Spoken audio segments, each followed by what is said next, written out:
کو بہت بہت شکریہ جاوید عباسی صاحب۔ جاوید عباسی صاحب، نون لیگ کے تو کم امیدوار جیتے ہیں کے پی کے بلدیاتی انتخابات کے جو پہلے مرحلے میں 17 اضلاع پر مشتمل جو انتخابات ہوئے ہیں۔ آج مریم نواز صاحبہ نے بھی ٹویٹ کی کہ تبدیلی آ نہیں رہی، تبدیلی جا رہی ہے۔ جو پی ٹی آئی کا حال ہوا ہے کے پی کے میں بلدیاتی انتخابات میں، کیا آپ سمجھتے ہیں، نون لیگ سمجھتی ہے کہ واقعی جو آپ لوگوں کا بھی ایک موقف ہے مہنگائی کو لے کر، مہنگائی کی وجہ سے یہ حال ہوا ہے پی ٹی آئی کا؟ بسم اللہ الرحمن الرحیم، بہت شکریہ۔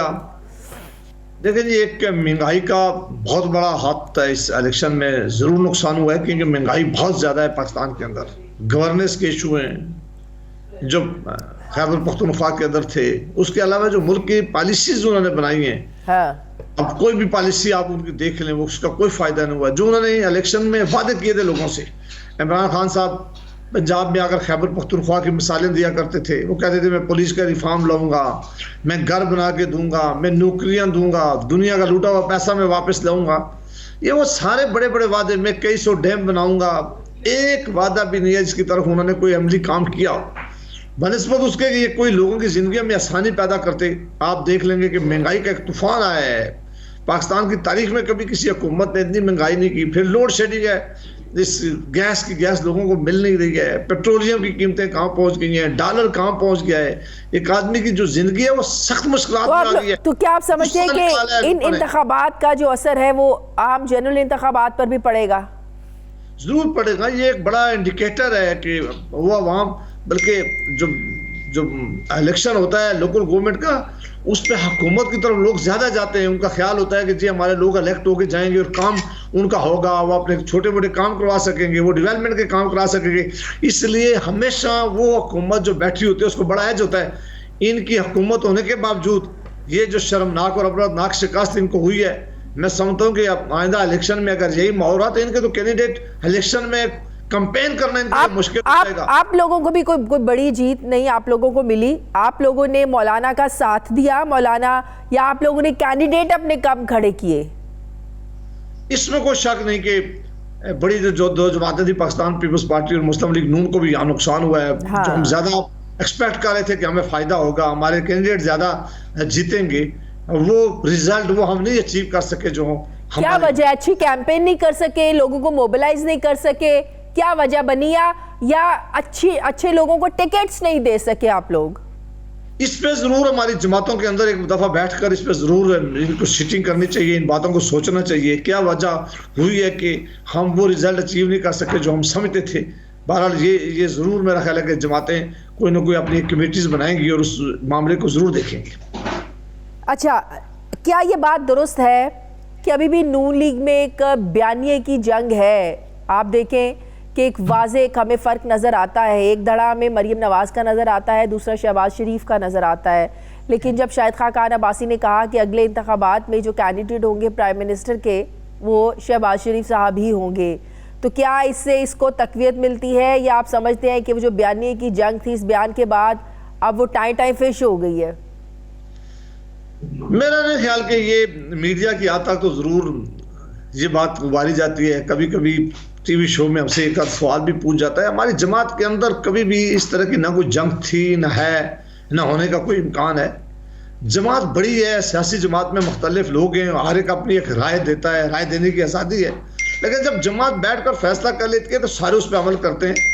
میاں نواز شریف صاحب کی قیادت میں ساری جماعت متحد ہے، ساری جماعت ان کی طرف دیکھتی ہے، جو فیصلہ آج تک انہوں نے کیا ہے وہ مانا گیا ہے، اور آئندہ بھی جو فیصلہ کریں گے وہ احترام کی نگاہ سے دیکھا جائے گا، اور اس پہ کوئی نمبر کس کے زیادہ ہے، شہباز شریف کے یا شاہد خاقان عباسی کے؟ کیا چیز کس کے؟ جی پرائم منسٹر بننے کے پارٹی کے اندر؟ دیکھیں، یہ فیصلہ الیکشن کے بعد جب جماعت جیت جاتی ہے تو اس وقت یہ فیصلہ کیا جاتا ہے۔ شہباز شریف صاحب اس ملک کے اس وقت پارٹی کے صدر ہیں، شاہد خاقان عباسی صاحب بڑے سینئر لیڈر ہیں، اور ہماری جماعت میں یہ کبھی دوڑ ہوئی نہیں ہے، کبھی ہماری پرائم منسٹر کے لیے کبھی کسی نے لابی نہیں کی، کبھی کوئی خواہش کا اظہار نہیں کیا۔ جب شاہد خاقان عباسی صاحب کو بنایا گیا تو انہوں نے کبھی بات بھی نہیں کی تھی، بلکہ وہ جب میٹنگ میں آئے تو انہوں نے خود کہا کہ ہمارے اور بہت سے سینئر لوگوں کو کنسیڈر کریں۔ تو کوئی ایسی خواہش نہیں ہے، خواہش ملک کی خدمت کرنے کے لیے ہے، وزیر اعظم بننے کے لیے نہیں ہے۔ جماعت جو بھی فیصلہ کرے گی سارے اس کے پیچھے کھڑے ہوں گے۔ صحیح، ایک آخری سوال کا جواب دے دیں، وہ بلدیاتی انتخابات سے ریلیٹڈ ہی، کہ ایک چیز کا تو کریڈٹ تحریک انصاف کو دینا پڑے گا کیونکہ آپ جانتے ہیں کہ جو حکومت جو جماعت اقتدار میں ہوتی ہے اس کے لیے بڑا آسان ہوتا ہے مینیپولیٹ کرنا چیزوں کو، اپنے ریسورسز استعمال کر سکتے ہیں، حکومتی مشینری استعمال کر سکتی ہے، پلاننگ ہو سکتی ہے، دھاندلی ہو سکتی ہے، جو دھاندلی کا بڑا شور مچایا پچھلے 4.25 سالوں میں اپوزیشن جماعتوں نے۔ تو اب ایک چیز تو کھل کر سامنے آ گئی کہ اقتدار میں ہوتے ہوئے بھی کوئی اثر رسوخ اگر استعمال کرنا چاہتی پی ٹی آئی کر سکتی تھی، لیکن نہیں کیا، اور ریزلٹس آج سب کے سامنے ہے کہ پی ٹی آئی بلدیاتی الیکشن ہار چکی ہے۔ ان کی نالائکیاں اتنی زیادہ تھی، ان کی کارکردگی اتنی مایوس کن تھی، کہیں تو اپریشیٹ کر دیں جاوید عباسی صاحب۔ پالیسی اتنی تباہ کن تھی کہ یہ جوک بھی کر لیتے ان کو کوئی فائدہ نہیں ہونے والا تھا۔ جس اضلاع میں ان کے وزیر ہیں وہ کمپین کرنے کے لیے باہر نہیں نکل سکے، کیونکہ عوام کا غصہ تھا۔ ایک ہوتا ہے نارمل حالات، آپ کی کارکردگی اچھی نہ ہو لیکن عوام کا غصہ نہیں ہوتا آپ پہ، عوام آپ کو مارنے کے لیے نہیں دوڑتی، عوام آپ کے لیے نفرت نہیں کرتی۔ ان کی کچھ پالیسیز ایسی پچھلے دنوں میں ہوئی، اسپیشلی جو مہنگائی کا عالم ہوا ہے، جو غربت انہوں نے بڑھائی ہے، جو لوگوں سے انہوں نے وعدے کیے تھے وہ پورے نہیں کیے، وہ غصہ اتنا زیادہ تھا کہ اس ویو میں یہ کوئی بھی بند باندھتے تو اس کا یہی ریزلٹ ہوتا تھا۔ لہٰذا یہ بند نہیں باندھ سکے، انہوں نے کوشش بڑی کی ہے لیکن وہ بند باندھنا اس لیے مشکل تھا کہ غصے کی ویو جو ہوتی ہے وہ بڑی سخت ہوتی ہے۔ جس طرح کل ہم نے اپنے ووٹ کے بکسوں کی پوری رات چوکیداری کی ہے، دن بھر ووٹ کاسٹ کرواتے رہے اور پوری رات ہم بکسوں کی چوکیداری کرتے رہے، ہم سیکھ گئے ہیں کہ اب ہمارا ووٹ مغرب کے بعد چوری ہوتا ہے۔ ہم نے ووٹ ڈالنے کے بعد گھر نہیں جانا بلکہ اپنے ووٹ کی چوکیداری کرنی ہے۔ آئندہ الیکشن میں بھی انشاءاللہ ہم اپنے ووٹ کی چوکیداری کریں گے، بکسوں کی چوکیداری کریں گے، اور جب تک فارم 45 پولنگ ایجنٹ کو نہیں ملتا ہم پولنگ نہیں چھوڑیں گے کرتا ہوں۔ اور اللہ رب العزت کا شکر ادا کرتا ہوں جس نے میری جماعت کو اتنی بڑی عزت بخشی، اور عوام کا شکریہ ادا کرتا ہوں جنہوں نے تبدیلی سرکار کا جنازہ نکال دیا ہے اور جمعیت علماء اسلام پر اعتماد کیا ہے۔ آپ کے علم میں ہو کہ کے پی کے جمعیت کا ہمیشہ گھر اور گڑھ رہا ہے، اور اب بھی کے پی کے جمعیت کا گھر اور گڑھ ہے۔ جہاں تک آپ نے بات کی کہ اس مرتبہ وہ وسائل استعمال کر سکتے تھے نہیں کیے، کیا اسپیکر قومی اسمبلی کی آئیڈیو جو لیک ہوئی وہ آپ کے چینل پہ نہیں چلی تھی؟ کیا علی امین گنڈاور کو الیکشن کا جاری اور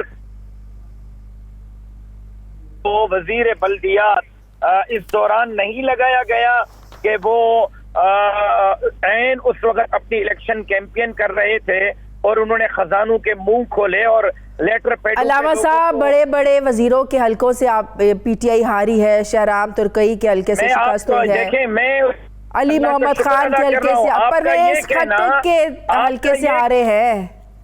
آپ کا یہ کہنا کہ انہوں نے وسائل استعمال نہیں کیے یہ بات غلط ہے۔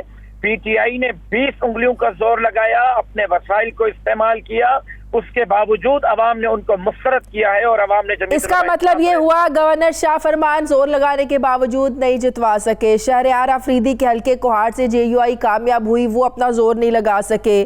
پرویز خٹک کا حلقہ تھا تحصیل پبی، وہاں سے نہیں جیت سکے یہ لوگ۔ علی محمد خان کے حلقے سے پی ٹی آئی نہیں جیت سکی۔